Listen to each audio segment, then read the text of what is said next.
Chapter 25. Advanced Communications.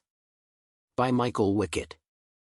There are many ways that you can communicate with people: your words, tone of voice, gestures, body language, pacing, and timing. You can learn those skills in any public speaking class.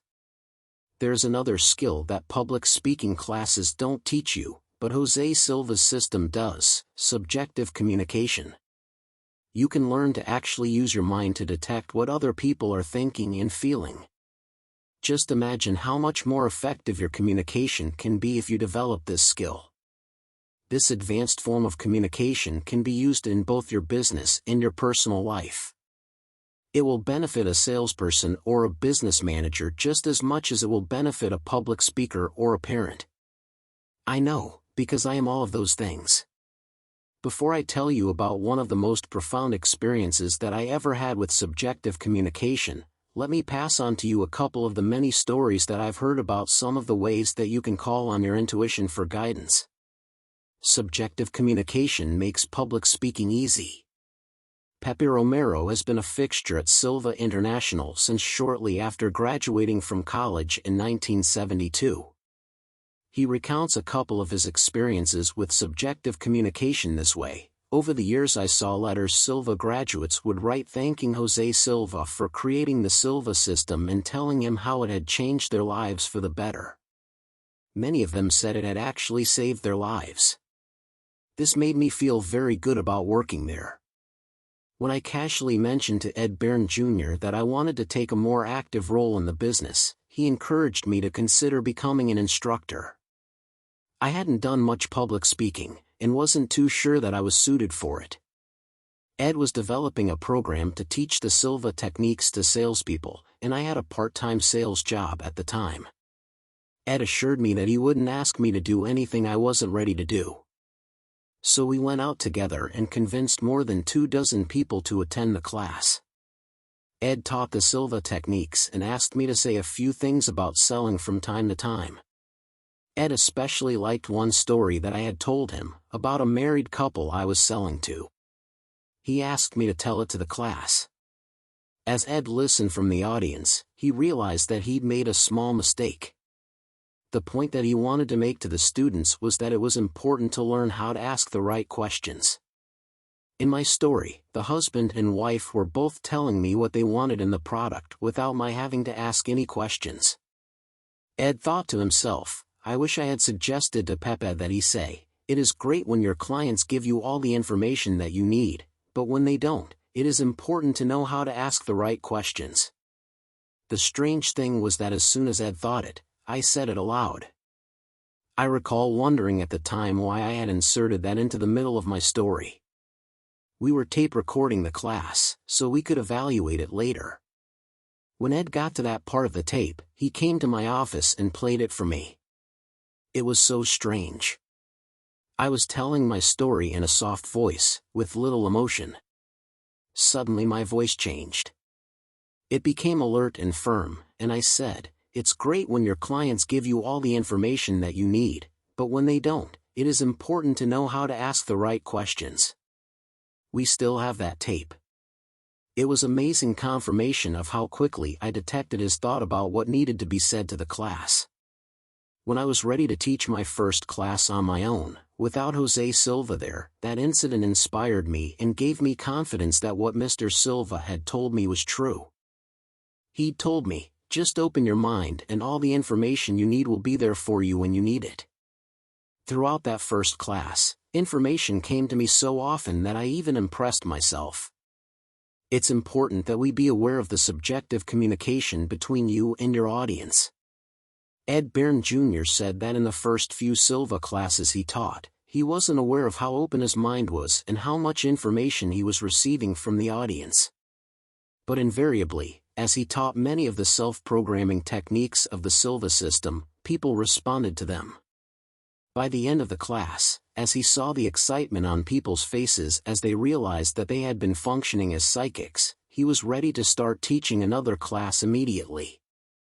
He said that he finally figured out what was happening. On the first day, he explained, I was detecting the audience's insecurities, their concern about whether they had made a good investment when they registered for the course, whether they would be able to learn all the things we had talked about. That was making me insecure. By the next day, they were feeling better, and so was I. Once I figured that out, it was easy to correct the problem. I simply programmed myself to project confidence and enthusiasm to the audience. I programmed to get rid of the feelings of frustration and insecurity, just like you would program to get rid of a headache with our headache control technique. Ed said that he noticed two big changes after he did that. First, he felt better. He enjoyed all of the class rather than just the second A. Second, the people listening to him felt better. They no longer showed any signs of concern or insecurity. Evidently, his confidence and enthusiasm rubbed off on them. All that it took was an awareness of the problem, a formula for correcting it, and some practice, using subjective communication to help correct problems. Using subjective communication in your personal life. You can use your psychic ability to establish better relationships with your audience, whether it be clients, students, your family, or someone else. A year ago, I decided that I wanted to be closer to my daughter, Kristen. Even more important to me than becoming wealthy and famous within my industry, which is a dream of mine, was to deepen my relationship with my daughter.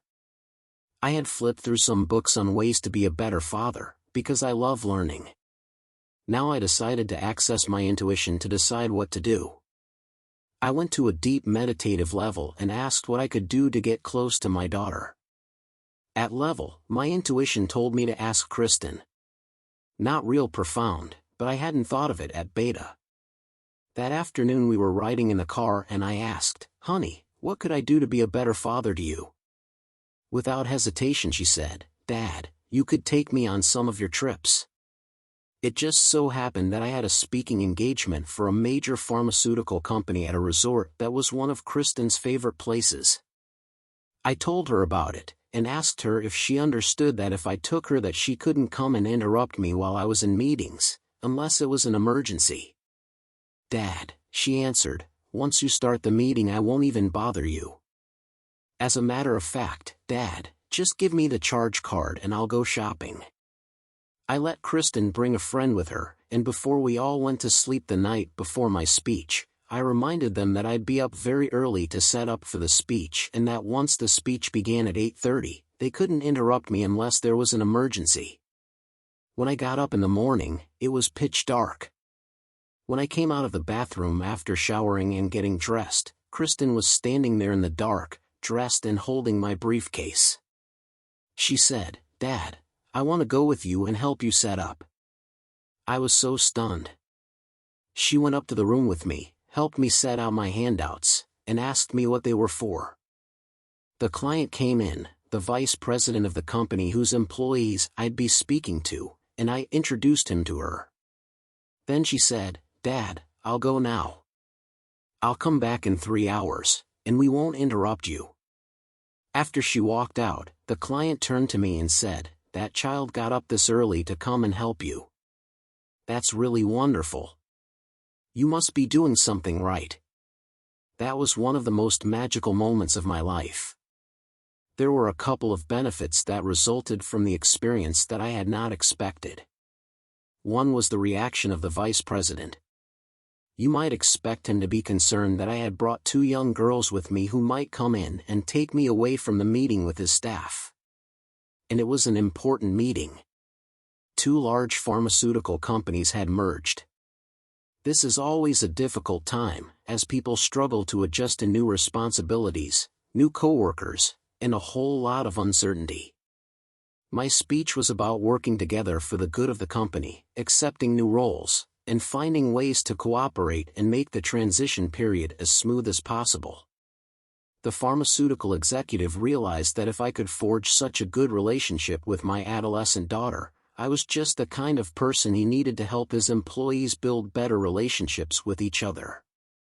The second surprise was that this has become a regular event for Kristen and me. Ever since that happened 3 years ago, I take Kristen and a friend with me once each summer. And every fall, Just the two of us go to a nice resort by ourselves to spend some quality time together. I now have a whole new dimension of closeness with my daughter. How did all of this happen for me? It happened because of a simple question that came to me out of my intuition when I was at level. Michael Wickett conducts business building programs across the United States for companies such as Ford Motors, State Farm Insurance, Merrill Lynch, Transamerica, Hyatt Hotels, and IBM. He has recorded more than 24 very successful audio cassette learning programs, more than any business speaker in the world, and has been a main speaker at several Silva International conventions.